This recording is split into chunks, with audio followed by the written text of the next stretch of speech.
நடிகர் விஜய் திடீரென பரந்தூருக்கு எதற்காக பறந்து போனார் என பிஜேபி மூத்த தலைவர் தமிழிசை சவுந்தரராஜன் கேள்வி எழுப்பியுள்ளார்.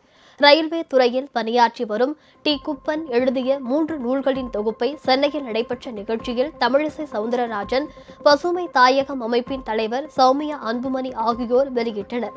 பின்னர் செய்தியாளர்களிடம் பேசிய தமிழிசை, தமிழகத்தில் சில ரயில்வே திட்டங்கள் வேகப்படுத்தப்படாமல் இருப்பதற்கு மாநில அரசுதான் காரணம் என குற்றம் சாட்டினார். ஆராய்ச்சி பூர்வமாக கோமியம் மருந்து என சொல்லப்படுகிறது. சென்னை ஐஐடியை தலைமை தாங்கி நடத்தி வருபவர் ஆதாரம் இல்லாமல் கூறுவாரா என்றும் கேள்வி எழுப்பினார். ஆயுர்வேதத்தில் அது மருந்துன்னு சொல்லியிருக்காங்க. நம்ம தமிழ்நாட்டில் நம்ம சங்க இலக்கியத்தில் மாட்டு சாணம் பூசிய முற்றங்கள் சொல்லப்பட்டிருக்கிறதா இல்லையா? அப்போ மாட்டு சாணத்தில் உங்களுக்கு கிருமி நாசினி இருக்குன்னா மாட்டு சிறுநீர்லேயும் கிருமி நாசினி இருக்கு. அதுக்கு வந்து 80 வகையான நோய்களுக்கு அதை பயன்படுத்தலாம்னு ஆயுர்வேதம் சொல்றது.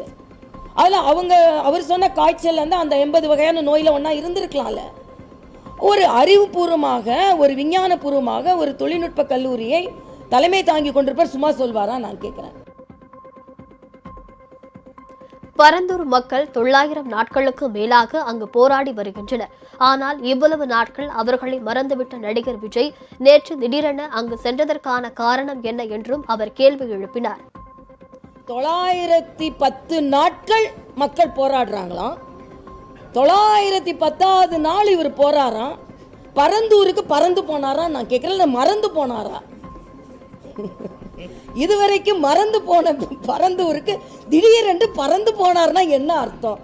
சினிமாவில் நடிக்கும் போது பரந்தூர்லாம் நம்ம காதலே விழாது, டேக் மட்டும்தான் போகும். இப்போ டேக் ஆஃப் ஆகணும். சினிமாவில் நடிக்கும் போது டேக் மட்டும்தான் கேட்கும்.